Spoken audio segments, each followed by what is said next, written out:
There she is. Now she's There we go. Where all are we at? We're There in we go. Pro. We're in Academy, right? Yep, we're on your page, my page, Pro Academy, and Cool. YouTube.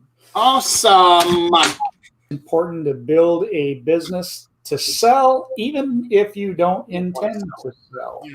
All that kind of fun stuff. You know, it's I'm gonna end up picking on you on something too, just so you know. No worries. Once we get roll, hey, you're actually that way. Are we doing it right? No, damn it! Now I got to do the left-handed thing now. Right in your ear. You know, it's so funny because some of the thing, and I'm glad you are going to pick on me, and I got to give you some kudos on some stuff, because some of the things that you told me back in February, you're like, you need to do this, and this, and sure enough, they came in there and said, Ray, you need to do this, and this. And that. Yeah. It's an amazing thing.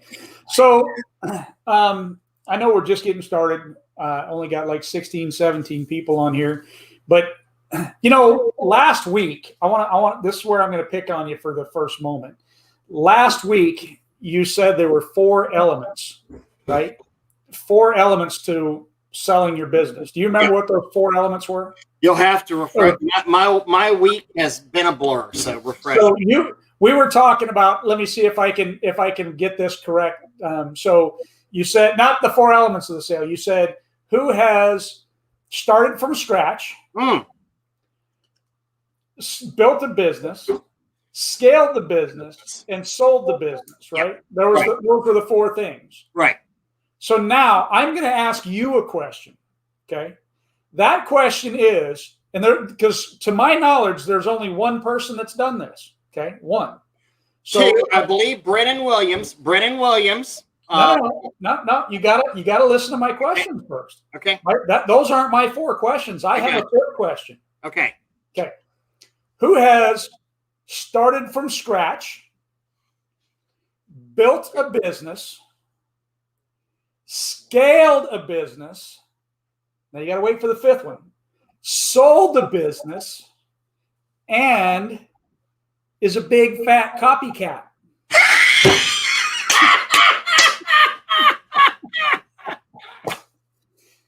So, Mr. Raymond Burke, to you, my friend. Damn it. Cheers. To you. Cheers to you. Yes, sir. I would like to answer that question, sir. And I know the rumors have been rampant. I know that it's out here. So breaking news, Tanya and I have sold spray wash. So let's go ahead and just get that on out there. Tell the world all about it. And we're very blessed. We're very happy, and it's kind of darn cool. So, yep. It is. I'm sorry. I'm trying to refresh the window so I can see what all's coming in, and if So it's we shouldn't be getting Facebook user stuff anymore. We should actually be getting. I thought we'd be getting the other thing. So but it was a. This has been a dream come true for us. And I know, you sold yours and you and I started talking and I was like, well, it wouldn't bother me to get rid of, it wouldn't bother me if I could get the price that I wanted, if I could do what I wanted to do. This is not like a selling used equipment and trying to get out of the business by all means. This was, taking a business and selling a going concerns business, which is that's a lot different than saying, oh, screw it, I want to sell and get out of here, But we were actually purchased, and so we were purchased by Fleet Wash, which I believe is the largest pressure washing company in America.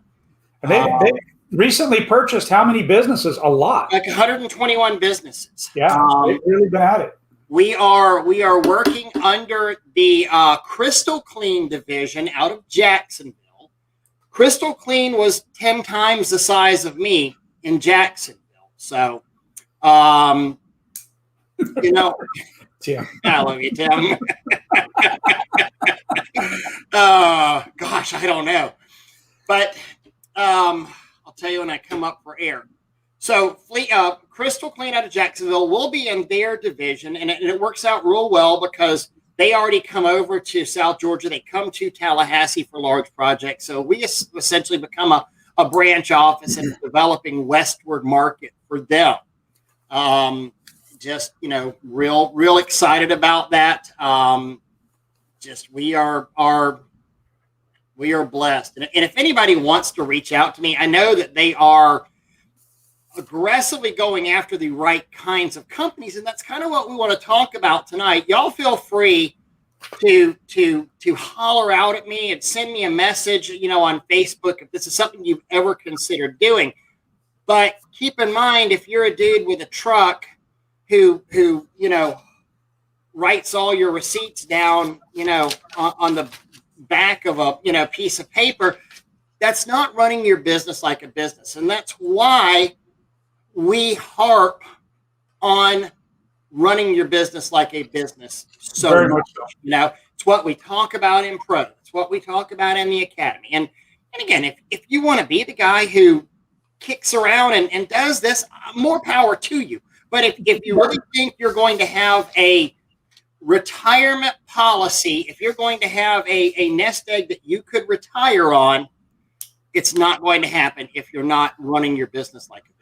Yeah, you can be the single truck operator and you can stay as the single truck operator, but, and that's where I was going to go, that you still need to, you still should be trying to build your business as if you're trying to sell it. I sat down and I got a whole little list of thoughts that I came up with, and we won't cover all of them. Yeah. But there are so many reasons you want to build, or you should want to build, a sellable business. And I'm going to read through the list real quick, then we'll get into some discussion. And so for me, like being I think you should be more of a niche than spreading out in many ways.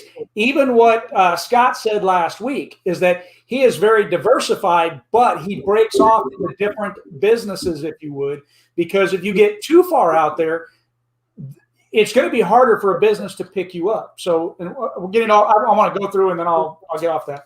So you want to build those relationships. You want to work on customer satisfaction. You want to build relationships with employees, vendors, and competitors. And there's lots of reasons for this. And your customers. You want to build your team strength and longevity.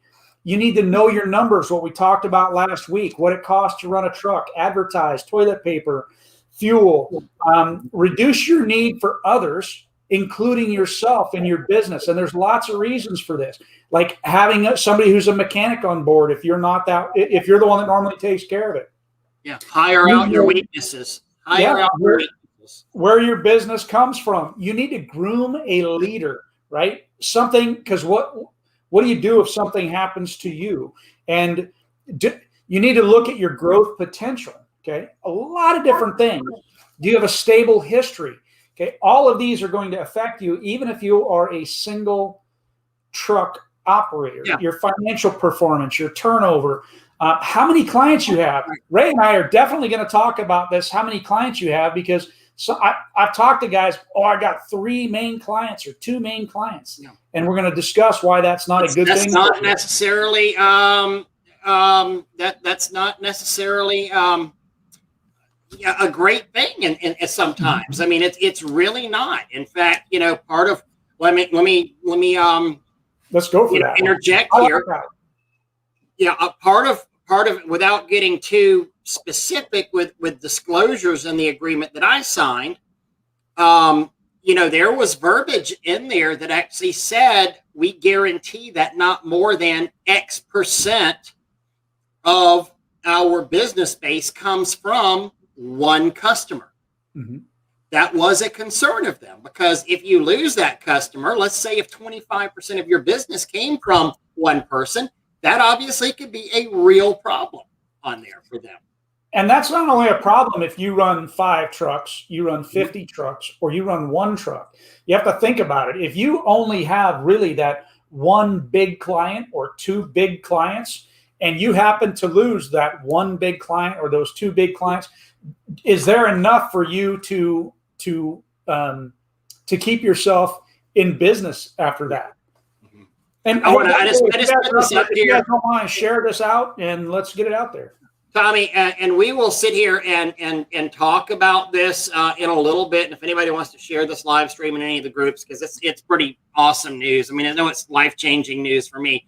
But Tommy, we'll towards the end of it, we'll start talking about some technical questions. But right now, we want to stick with this. This must be Gene O'Neill. Thank God my daughter graduates last month. He just lost his storage space. Gotta be Gene. Whenever his daughter would be in between semesters and they had to move out of the dorms, I'd let him put the stuff here at Spray Wash. So yeah. But, so that's got to be Gene, definitely. Yeah, it definitely Gene. You know, I mean, it's so all the things that you were saying are absolutely, you know, important. I remember, you know, and there's been people talking about, there's some guys with different networks and things out there going, oh, you know, you build your business, you're going to sell it at the end. But even like neophytes, like people that are new in this business. And I remember meeting somebody over in Tampa when we had the awesome convention in Tampa. And the guy was saying, yeah, you know, guys wanting to sell me his business, you know, and he was wanting $300,000 for his business. And he said that, you know, he was netting, you know, or he was, bringing home, you know, 200 and something thousand a year, but he literally couldn't show me anything. Mm-hmm. And I'm like, you're selling me a rusted truck and a website and some old equipment that's worn out, you know, but you can't sit there and say, oh, but it's a cash business. You know, it's a cash business, because Doug, you and I have both had those calls from people like in the academy who have said, you know, I bought a business and they said it was a cash business and I'm not seeing the cash. And how do you know it was a cash business? Or did somebody just, you know, BS you? I had that question. I think this has probably been about 6 months ago, where somebody had asked about, you know, I bought this business and what am I doing wrong? Because, you know, it's an all cash business and I'm not getting the calls. I'm not generating anything. And I spent this money to buy this business. And I think it was only like $25,000 that he spent. But right. I'm like, I mean, you know, where's the books that show you right. what it was? Where's the client list? Well, I didn't get any of that. Okay, you got a website and you got a phone number, and that's it. And actually, I think it could be the best deal in the world if you bought a business for $25,000. It could also be, as my granddad used to say, like throwing it up a wild hog's ass and yelling suey. I mean, it's, you know, they still run. I mean, it may not. It depends. They have to be able to justify something to justify the cost they're asking for the business. You know. Yeah, you have to have a way to assert your numbers and what they actually mean and why that there is value to your business. And again, for me, it's not just if you're planning to sell your business, as I have done, as Ray has done. And this is something where we're actually going to sit down and write a course, write, you know, accompanying stuff with it and saying, okay, this is what you need to look at doing. Because, I mean, you and I, excuse me, Carlos, we were the same way. Yep. We had to give up 3 years of financials. Actually, they wanted more than 3. Mm-hmm. We could really only go back to 2016 because of the flood, and then, you know, accept it from our taxes. But that's what they were really after in the very beginning, was a minimum of 3 years of taxes. Yep. And I mean, some of these guys will do hardcore forensic audits on you too. Mm-hmm. That's why it's just so important to do this and to do it right and to keep the numbers. I'll tell y'all something else. And I say this not in a, and let me get back and actually the structure of my deal. So, you know, one, I know Doug wanted, whenever he sold, part of the thought was to really be able to kick up pro some more. I got to thinking, whenever Doug sold his, I was like, you know what? That's not I love the education. I want to dedicate more time to it. So I specifically kept the name Spray Wash Academy, Spray Wash Pro. It is subjected, it's out of the sale, and that's part of it. So we can continue on with the education and devote more time to it. Now, in the interim, another reason to say build your business like a business is because, and I say this with all humbleness whatsoever, I've been given a contract with this new buyer. Tanya has been given a contract with this new buyer. And we're staying around with this new buyer. You know, Tanya's is 18 months. And part of the contract was, you know, we'll retain you at your current salary. Now, we paid ourselves really, really well in this business. I mean, and it was documented, and we paid taxes on that. And I learned to do that after I got about a $30,000 tax lien whenever I first started making some money. Yes, Gene. So, yes, Gene, your name. You just answered that. Sorry, I was too busy talking. So, I sit there and say, you know, I like in this. Somebody was telling me about it, going, well, it's kind of, you know, why'd you say? I was like, it's like if Walmart, if you're in a small town and you ran a pharmacy, and Walmart came into you and said, we're coming to town, but we'd really be interested in your customer list. And we like your processes. We like the way that you do business. So here's what we propose to you. One, we're going to give you enough money to retire, but we don't want you to retire. Two, we're going to keep you on as your current position and your current salary. And hey, you know what? Everything's going to really remain the same. We'll eventually have a name change over there. You're going to make the same that you were making. You're going to have the same employees. You're going to, you know, be funded for growth. You're never going to have to pay for equipment again. You're never going to have to do anything else like that. We're putting in new trucks into your shop. We're putting in new equipment into your shop.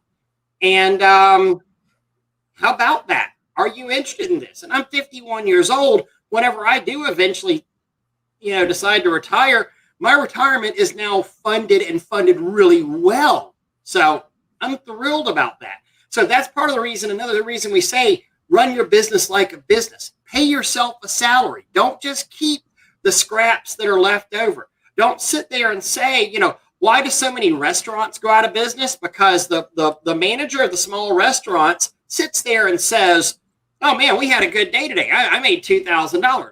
No, you made about $250, you know, because you still have the food cost. You have this, you have that, you have, you know, the other. Run it like a business. Pay yourself.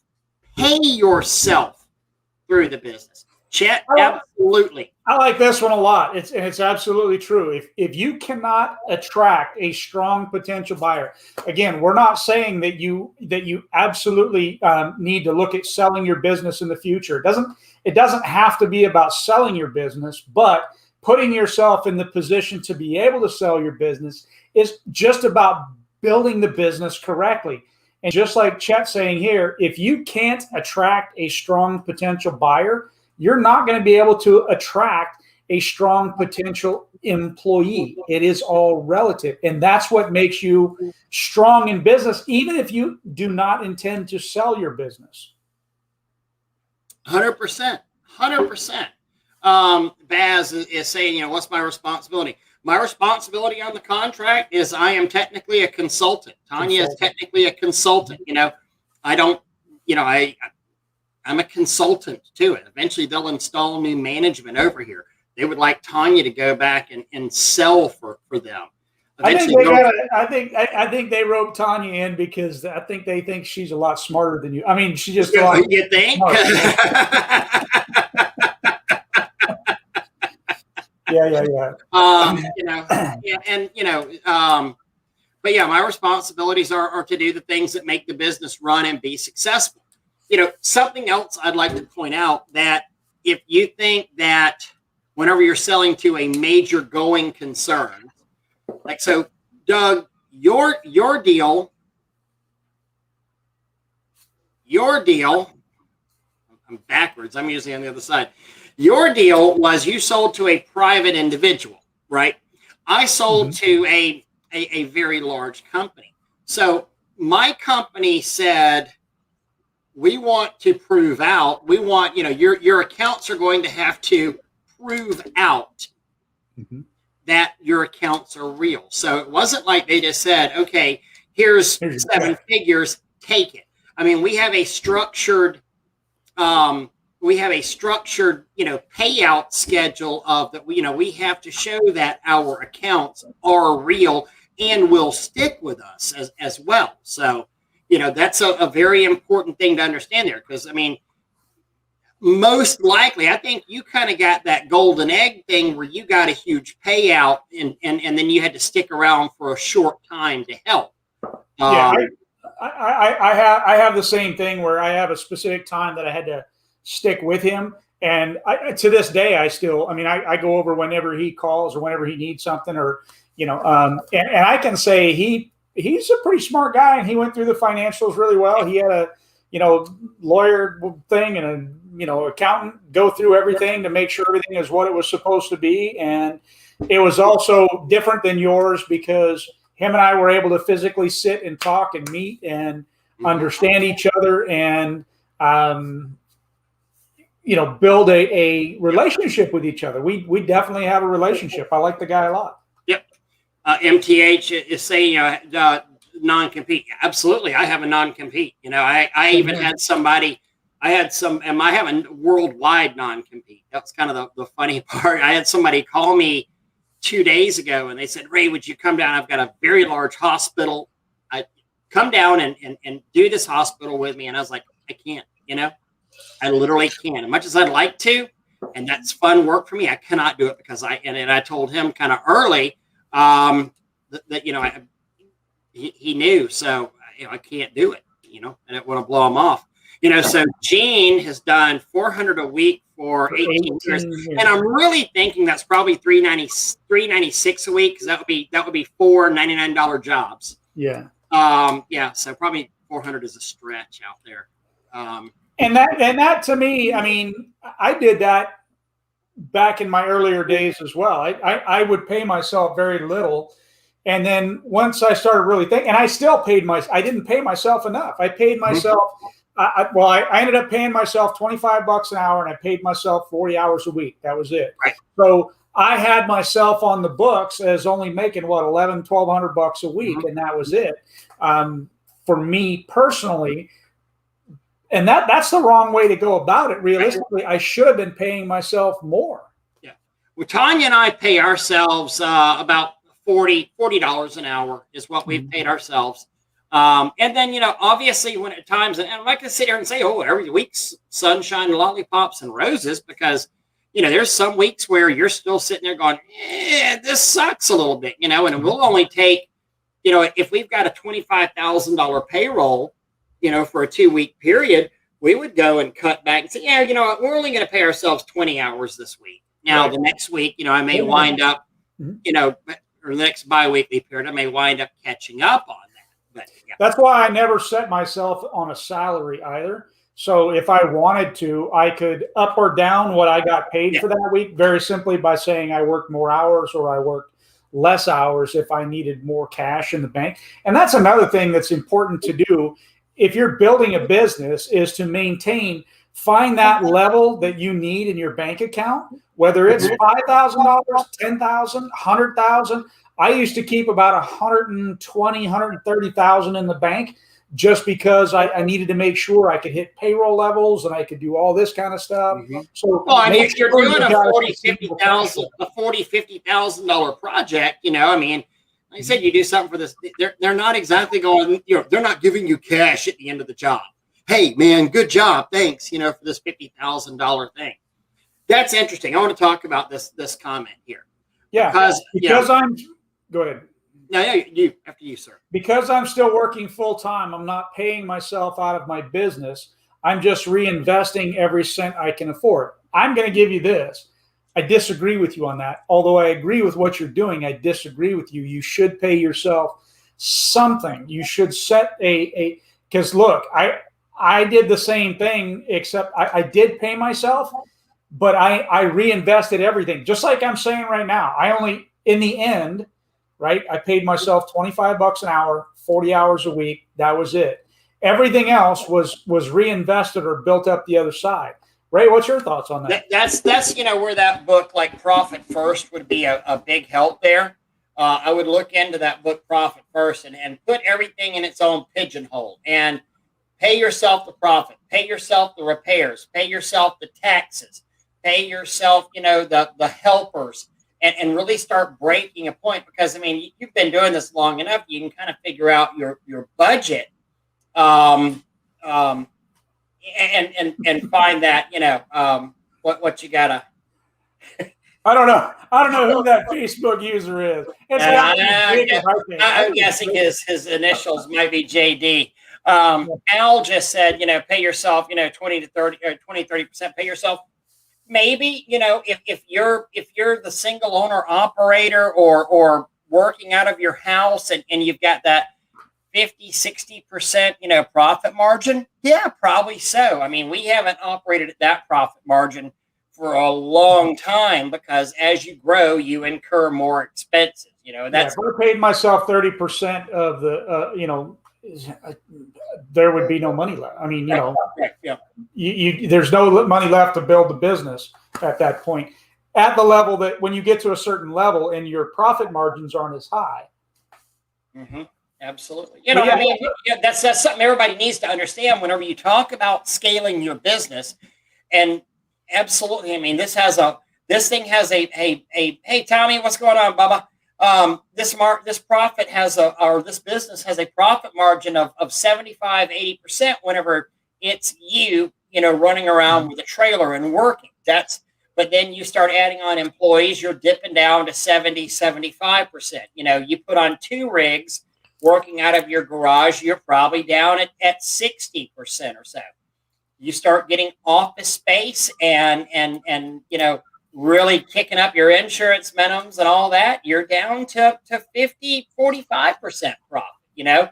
You start having offices and large things, and then you're at that $800,000 to $1 million level, $1.1 million. You're probably working at not probably that 20-25% level on there. So yeah, it doesn't hold out. As you start off in this industry, your profit margins are great, and as you take on new trucks, and just like we talked about last week, you get the non-income producing staff members. Yep. That all starts to eat in. Now you've got a shop that you're paying for. You've got all these things that are no longer bringing you in, or that you didn't have before. And all that overhead starts going up, and you've got more repairs on different trucks, and you got different guys running things off the road and damaging stuff. I mean, your costs are just higher. And Gene's talking about the distribution of dividends, and absolutely. And that's, one of the things that we would do whenever we took a trip, whenever we wanted to do something nice, when we wanted to fund an IRA, whenever we did that. So we've got the and I say salary, it was still hourly, but we have our paychecks, and we paid ourselves really well. But then, you have that extra 20, 30, 40, $80,000 in the bank, and you'd say, okay, this is going to be a dividend distribution. This is also why you're going and doing an LLC and doing a corporation as you start. Well, really, as an LLC, you should be doing it to start with on that, just to cover your assets, just to keep from having the accident that takes away everything that you've worked for. And then, we would file as an S Corp and do those distributions out of there. But yeah, this is one of the reasons that it's so important to run your business like a business. I can tell you one of the things that I did, because, again, I didn't make very much, right? By paying myself that 40 hours a week, I really didn't make very much. Right. And I went from that, over $40,000 in credit card debt, on the verge of losing my home, right? And so what I did was I had to come up with a way that I could pull myself out of the hole. I could do these things and not harm the business at the same time. One of the ways that I personally did it was, we didn't do a whole bunch in credit cards, but we did credit card business. And so what I did was I had a separate account for my credit card. And so, and look, everything is separate, right? I mean, I keep my business separate from my personal life. And just like Gene said, you take dividends. So what I would do is I would wait until that credit card balance of payments got above 5,000. So generally when it hit $6,000, I would take that $5,000 as a dividend, and I would take that and I would pay it on my mortgage, or I would take it and I would pay it on my building. I would take that as my personal income, and I would take it as a dividend. I did everything legal and correct and all that kind of fun stuff. But that's how I ended up paying off all of that $40,000 plus in credit card debt. I paid off my house. I bought that building less than 2 years ago and paid it off. That's amazing. That's absolutely amazing. You know, and Carlos is saying a good CPA will keep you hopefully on the right track. Absolutely. Not only a CPA, talk to a financial planner. Use the vehicles that you know. You know, and I don't mean this. And I was so just tickled yesterday. I found I can't remember if I told you this or not. I know we talk so much, but so our payroll company allowed us to do a employee matched contribution, 401k for our employees. Because, you know, and so Tanya and I, of course, did it, you know, and we did the full matching. I sat around on my butt. I didn't do it as fast as Tanya did. And it was great because and so now that's coming to an end because we've sold.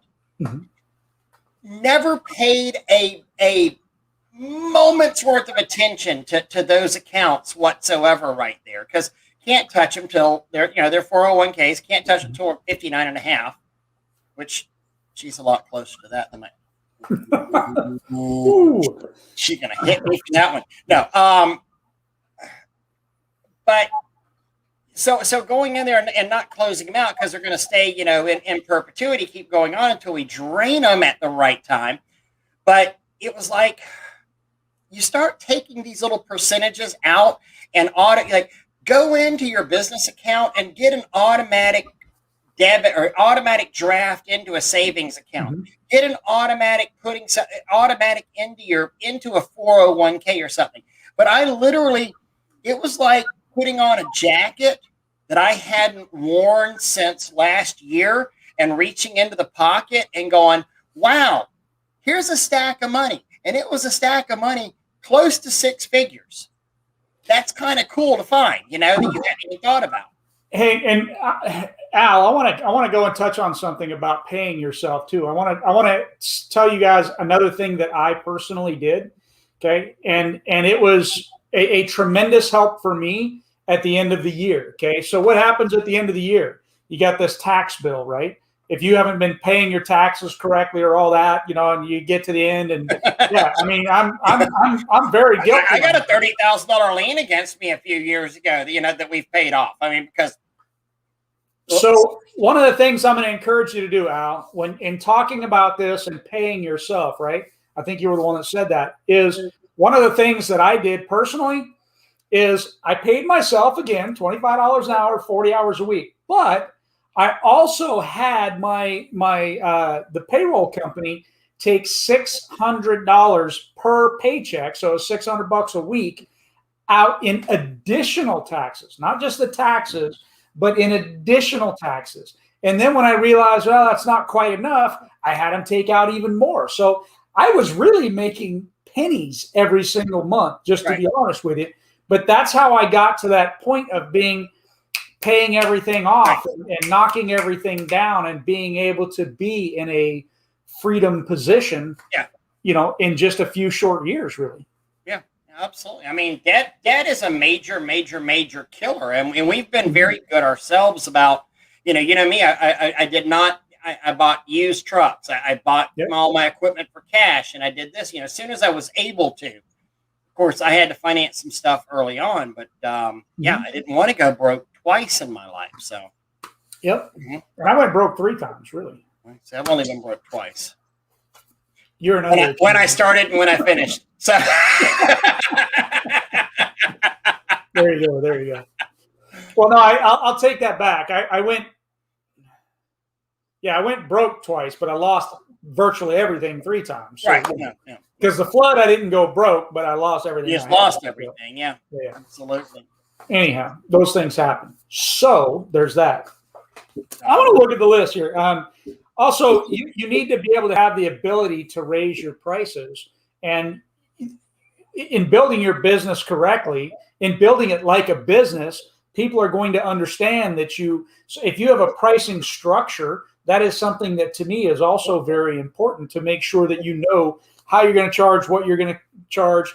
Having systems makes things smoother for you, right? And it, again, that whole, the next one I want to go back to was reduce your need for others and yourself. Okay, so I think that that's a mistake. If correct me if I'm wrong, Ray, but that's kind of a mistake that Ray and I did. Absolutely, okay?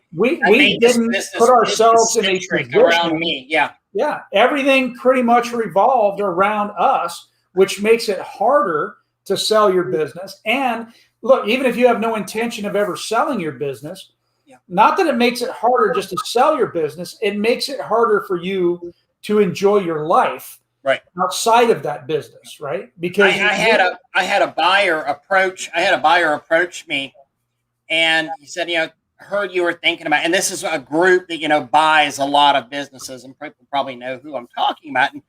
And we talked to him, and brilliant guy. I mean, I really enjoyed. I had heard of him a bunch, and really. I'm a better person now for knowing him, and I hope that I'll get to meet him face to face at like the BBB event or something like that. But he's talking, and this guy, they own 20, 25 different pressure washing businesses. And he said, I would make you an offer. He's like, you've got an amazing cash flow. I would make you an offer, but I don't want to insult you. And I said, look, we're big boys here. I said, we don't get it. I'm not going to get insulted. And he said, okay, well, here, I'll insult you. Here's what I would pay for your business. And it was about a third of what I would have taken for my business. It was, somewhere between a half and a third, whatever, 40%. And I said, I can't do that. He said, I know you can. He said, and you would be a fool to do it. Honestly, I'll be the first one to tell you that, but you're the one that asked me for a number. And he said that and here's why. Because your business is Tanya-centric. Your business is Ray-centric. And me, as a guy who's sitting up here in Montana or wherever he's from, he's like, I'm going to have to duplicate you as the manager and Tanya as the salesperson. And and that's going to that gives a credibility and a income generation to the business. He's like, you haven't done a Groupon, and I'm using Groupon as kind of a joke, but like, you haven't done an ad campaign that says, this ad campaign, the KPI, the key performance indicator, I spent $5,000 here and it resulted in $50,000 in returns. I didn't have any of those because my marketing budget for the whole year on $900,000 was $11,000, and most of that was freaking bundt cakes. And how many times do we see you guys out there, and we're guilty of it, Ray and I, that guy right there and me right here, we're both guilty of it. How many times do we see guys posting that I don't need to advertise? I get my referrals are top notch. I don't have to advertise. I think, and honestly, you should anyway. You should anyway. I'm guilty of it. You should anyway. You should. I mean, if you're building a business, whether you intend to sell or not, you are so reliant on you at that point. You're so reliant.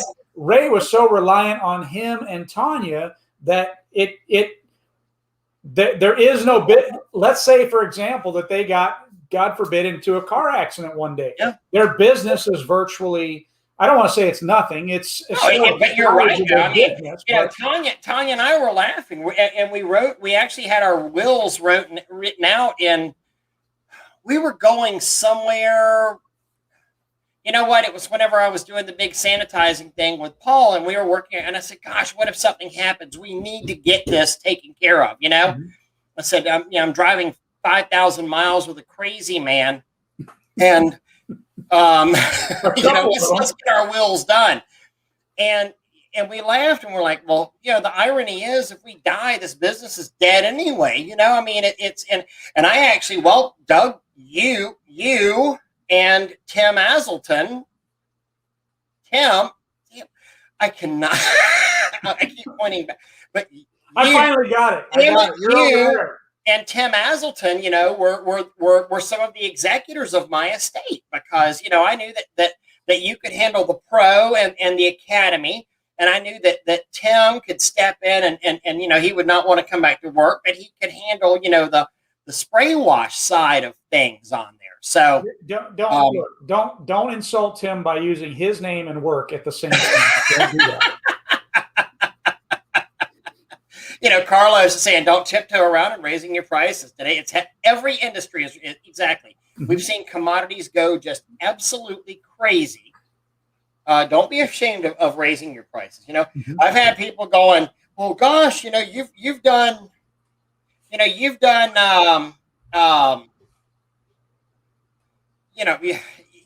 our house for the last, few years for, $325. Why is it now $350? I was like, have you driven a car lately? Have you seen what gas is? I mean, it's yeah. I want to touch on this. Al says when you That's get a great point busy, that Al brings up too. Yeah, increase your marketing. And look, it's very common for us to say, why would I do that? That's just stupid. No, it's really not. I can tell you right now that especially when I'm booked out, I tend to sell more jobs even sometimes because people are looking at me and they're going, okay, well, I'm on the fence. I don't know if I'm going to buy your service or not. And then you say, well, okay, just let me know when you decide. We are currently booking in the year 3022. Exactly. And they're like, what? How's September work for Where you? do I sign? They want to get on the list. So even though it seems counterproductive to get so far booked out and to increase your marketing when you're already busy, it is something that you absolutely could do and maybe even should do to help you. I spoke with somebody today looking at whether or not he should build up and go ahead and launch another truck, and he's scared, right? Right now, he's booked out and he's scared to launch another truck because what happens when I get slow? Well, if you market right now while you're busy, you're going to be busier. You're going to be able to bring on that other truck. It just can't. It's a snowball. And this is why so many of us have peaks and valleys and peaks and valleys and peaks and valleys. We sit there and whenever we're slow, we get out there and market our butts off. But then we catch up with that backlog of business, and we don't market our butts off, And so then 30 days later, the pipeline is empty.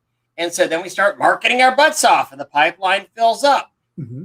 If you're doing never-ending cycle, you're doing $2,500 a month on AdWords spend, okay, and you're booked up for 3 months, maybe kick it down to 1,000 or so, mm-hmm. But still keep your foot on the gas even at the busy times. Mm-hmm. This is a great one, Steve. I love Steve.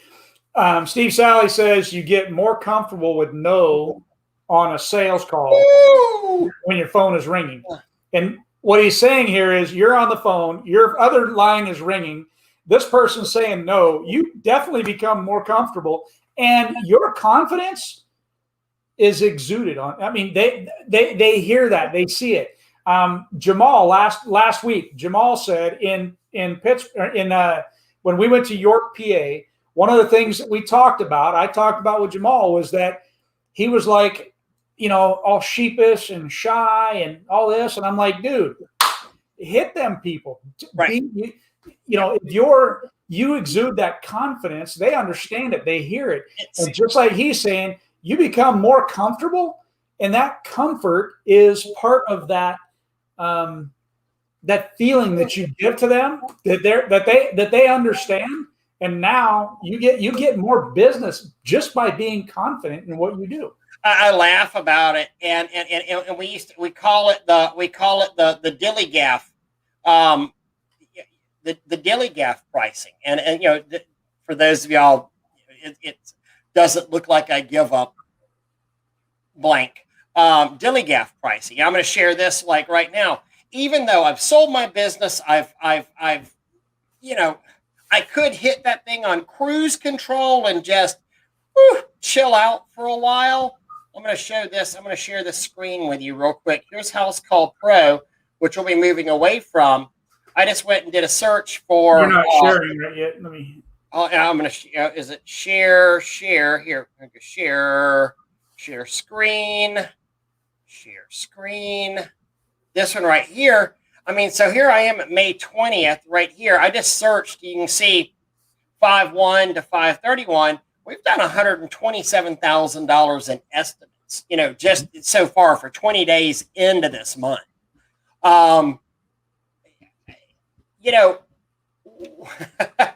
What happens there whenever you are giving prices like that because you're busy? You literally are going out there then whenever you're doing those jobs in 2 months, 3 months, and just saying, I can't believe I got this much for this job, I cannot believe I am doing this job for this price. But oh wait, yeah, I gave that back in May. It's also a great way to learn and understand the value that you actually have. Once you reach that point where you are booked several weeks out and now you're raising your prices because I'm like, I can't keep up. Right. And they're still buying even after you've raised your prices. It can help you get to that point to understand what the actual value of your service is. Gene just said, I have a schedule. Caribbean Islands. Actually, it's funny. I did just book St. Thomas again. My wife and I have decided not to travel outside the United States until this thing still calms down just a little bit. You know what? If y'all remember last year, I went with TJ Koloff and Grace and Tanya and I all went down to St. Thomas. And the best feeling in the world is knowing that you're actually on U.S. soil in the U.S. Virgin Islands. It was amazing because the world is burning around us. And I'm like, oh, wait, those people with the M16 sitting there at the airport, they're my guys. They're on my team. They're all mine. Yeah. Speaking of that, I went out and looking at ARs this last week because I just decided the world is burning and yeah. You know what? It was just one of them things where I didn't purchase yet, but I am going to. I know who I'm buying from, a local guy, older guy that. He's only allowed to sell it at the shows and stuff, but I am definitely buying me another weapon. Well, you've seen my armory, so.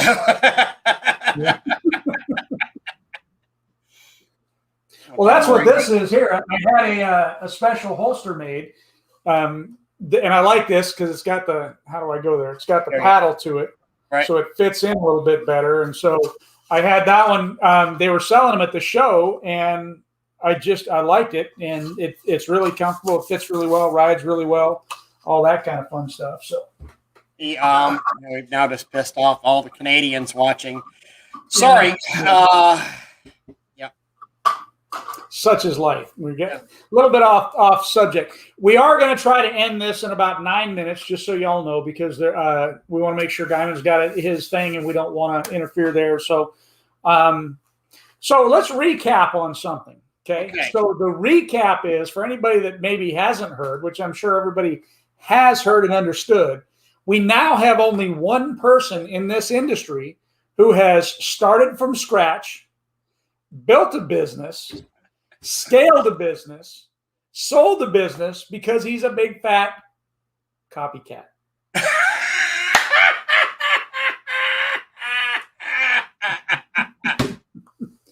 I just wanted to be like Doug. I admit. Hold on. Not yet. Nope. Not yet. See how it is. It's been being good tonight. I'm not like sitting here just like pounding scotch because that was the other night that I found out. So I was empty, and I'll give you a toast as well. All right, here we go. Proper one more toast. Back at you. I think it's back at you. There it is. So yes. So yes, spray wash exterior cleaning has been sold. I am staying with spray wash exterior cleaning. Tanya and I both have accepted long-term contracts to be with them. Also, we've done this so that we can help. But hold on, I'm a consultant. I'm not required for 40 hours a week. Yes, Rich, I sold spray wash. It is sold. But so here we go. It's sold. I sold to Fleet Wash. I will be working under Crystal Clean out of Jacksonville, an absolutely amazing company. It was 10 times the size of me. Fleet Wash, the largest pressure washing company in America, is our parent company. I don't have to work anymore if I don't want to. I'm very blessed. But Doug and I want to wind up just really taking our time, kicking up Spray Wash Pro, kicking up Spray Wash Academy even more classes, spending more time on that. And I've got another little special secret thing that I've worked on. I've already stroked the check for it. Could change the face of Florida pressure washing. I don't know. Just going to drop that hint there. Who knows? Might change the direction of New Orleans, Alabama, Pensacola, Florida, Jacksonville, all that. But we'll see. We'll see how that goes, but we're working on it. We'll see. Okay, so let's answer a couple questions. I know we don't want to cut into to Jason's time out there. So, but let's see. Steve says we're looking forward to that. Keeping my mouth shut. So some people know. Yeah. Best marketing return on investment. Just starting out, putting 40-yard signs out. Danny, build relationships. Mm-hmm. I mean, obviously, as stupid as that may sound, do your yard signs, do your bandit signs, do your door hangers, build relationships with property managers. Build relationships with people that can send you business. Build your Facebook presence. You need to get likes, and you need to get likes from people that are not Ray and I. I mean, you need to get people that are in your local market. So using Facebook is a good strategy. Using those yard signs out there is a very good strategy. Wear your shirts everywhere you go. Wrap your truck. All that kind of stuff that puts you out as the professional. Build relationships. That's what you need to do. Absolutely. Absolutely. We were on the show last Monday that we do. So we're doing this Mondays and Thursdays. Monday, I sat there and showed y'all things from the first year that I started, literally the first year that I was in business, and we just don't have time to get into it again. I'll do it again next Monday, but where I kept every job that I did for the year, I showed what I made, how much I spent, how long it took, and most importantly, where that job came from. And here, 12 years later, I still am doing jobs for that. Hold on. Crystal Clean is still doing jobs for those people. And they're not going to leave. Hey, Ray. Yeah. Hey, Ray, can I tell you a secret? Hey, put your ear to listen. Yeah. Hey, you're an employee. One of our very good friends now calls me up and he calls me employee number 7. Team. So we had a question here early on, and I hope I can still find it, but here it is. Said we'd do this at the end. Tommy, I hope you're still listening. How would you go about cleaning a building with big, expensive neon lights? The first thing you need to do is turn the neon lights off. Neon lights are real interesting because you actually have some exposed electric on there. And if you spray water up on there, and especially bleach water, because bleach, you'll actually see some sizzle coming out on those copper connectors that are wrapping around those lights. Have them turned off. Don't use high pressure around neon. They need to be off when you're working around it. You need to rinse them thoroughly and possibly neutralize them with Agent Hull. Is not a bad idea to get the salt. Remember, salt water is more conductive than regular water. Also, I would require them to keep them off for at least 48 hours after the wash. Doug, what do you think? I think after you get done rinsing them and neutralizing them and rinsing them, you should probably rinse, neutralize, and rinse. Just saying. Yeah, definitely turn them off before you get started. So, Rich, Rich talking about the comment. the Comet soft wash pump, and I mean, I would argue about it being new because I just literally trashed out two Udors.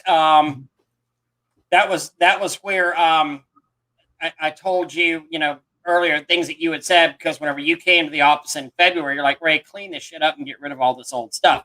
Yeah. Once I sold my company, first thing the guy said was, clean this shit up and get rid of all this old stuff. The Comets are good. They have their place. I know there's a guy out there on Facebook right now, and he makes he's making a big deal about it, and and I'm laughing here. He's invented a 12-volt ball valve, with a remote, which the power washer's only had out for about 5 freaking years now. And he sells a knockoff proportioner, which has only been out for 6 years now. And he has his own brand of soap, which, gee, that's a new one. That extra volume is good sometimes, but it's a bad thing sometimes too. I mean, too much volume is not always a good thing. Yeah, definitely not. Anyhow, we're going to end up cutting out of here, and definitely appreciate y'all for listening to us. And it's been real. It's been fun. Ray, one last time, tipping it up to you. Congratulations, brother. Yes, sir. Hey, and again, yeah, and Rich is right. Throttle it down, drop the volume. Rich, I'm going to give you this on any of these gas pumps. I actually had the first electric Udor roof pump out there. Paul specially built it for me. You have to make sure it's primed well. That's part of that equipment that is amazing if you're the owner operator using it. But my guys, I would literally sit there and watch. I couldn't understand why my guys were blowing the frames out of it so much, because they'd fire it up and they'd flip the lever. Oh, it's primed. It's ready to go. No, you've got to work the air out of that system. Otherwise, you'll get those little air hammers that'll pop out. On the Udors, it's a triangle. On the Comets, it's a hex. But the air will blow those things out, and I promise you, they never blow at a convenient time. So, yeah, never. Jason, thank you so much. Yeah, Tommy, be good. Love you too, brother. And you know what? Doug, wash on, man. Wash on, brother. Congrats.